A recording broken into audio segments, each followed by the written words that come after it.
Hey everyone, welcome to the Ultra Tech channel. The U.S. Air Force continues with plans to withdraw the B-1, most recently sending 17 of the 60 remaining aircraft to the boneyard. The service is meanwhile pressing ahead with plans to arm its remaining Lancers with new hypersonic weaponry. Increasingly, the planned weapons upgrades for the B-1 are seen as a means of not only keeping pace with worrisome developments in Russia and China, but also of providing cover for the B-52H Stratofortress fleet as it undergoes its own enhancements, including an ambitious re-engining program that will see fleet availability reduced while underway.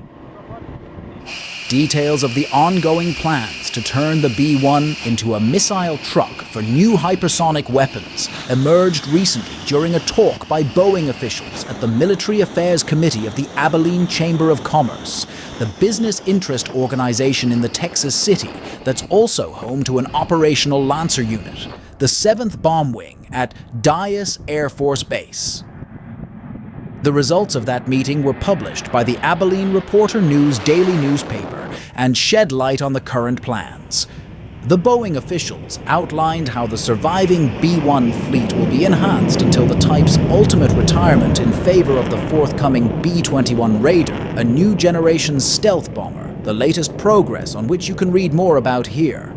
The Air Force expects the first operational examples of the B-21 to enter service at another B-1 base, Ellsworth Air Force Base in South Dakota, sometime in the mid-2020s, followed by Dyess Air Force Base and Whiteman Air Force Base in Missouri, the latter being the home of the B-2 Spirit fleet.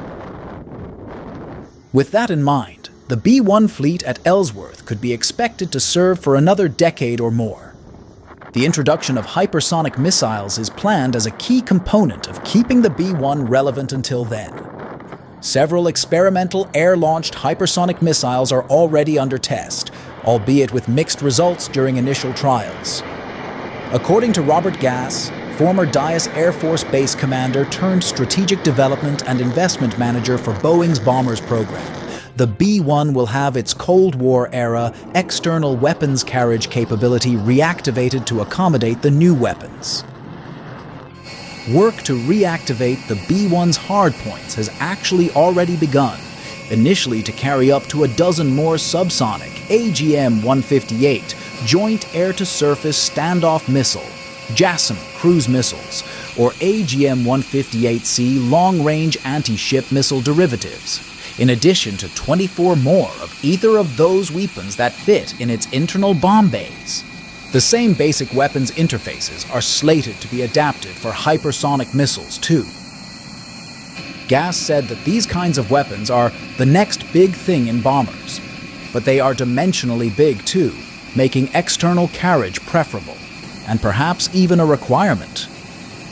So, what's next for the B-1?